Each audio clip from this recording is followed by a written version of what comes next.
നമ്മുടെ കെനൽസ് കഴുകാനായിട്ട് ഉപയോഗിക്കാൻ പറ്റുന്ന വസ്തുക്കളെ പറ്റി ഞാൻ മുൻപ് ഒരു വീഡിയോ ചെയ്തിരുന്നു.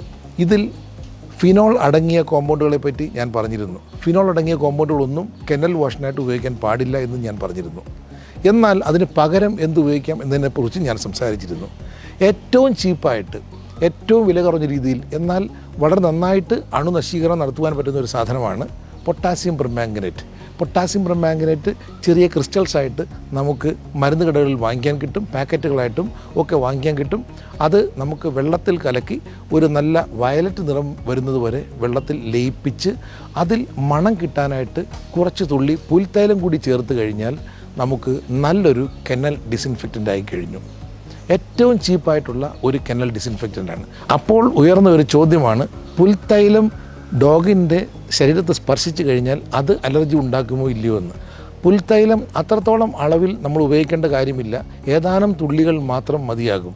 അതുകൊണ്ട് പുൽത്തൈലം ഒരു ബക്കറ്റ് പൊട്ടാസ്യം പെർമാംഗനേറ്റ് ലായനിയിൽ 10-15 തുള്ളി ഉപയോഗിച്ചാൽ മാത്രം മതിയാകും. ഒരുപാട് പുൽത്തൈലം ഉപയോഗിച്ച് കഴിഞ്ഞാൽ തീർച്ചയായിട്ടും അത് തന്നെ അലർജിക്ക് കാരണമായി മാറും. അതുകൊണ്ട് 10-15 തുള്ളി മാത്രമേ മണം കിട്ടുവാനായിട്ട് മാത്രം ഉപയോഗിക്കുക.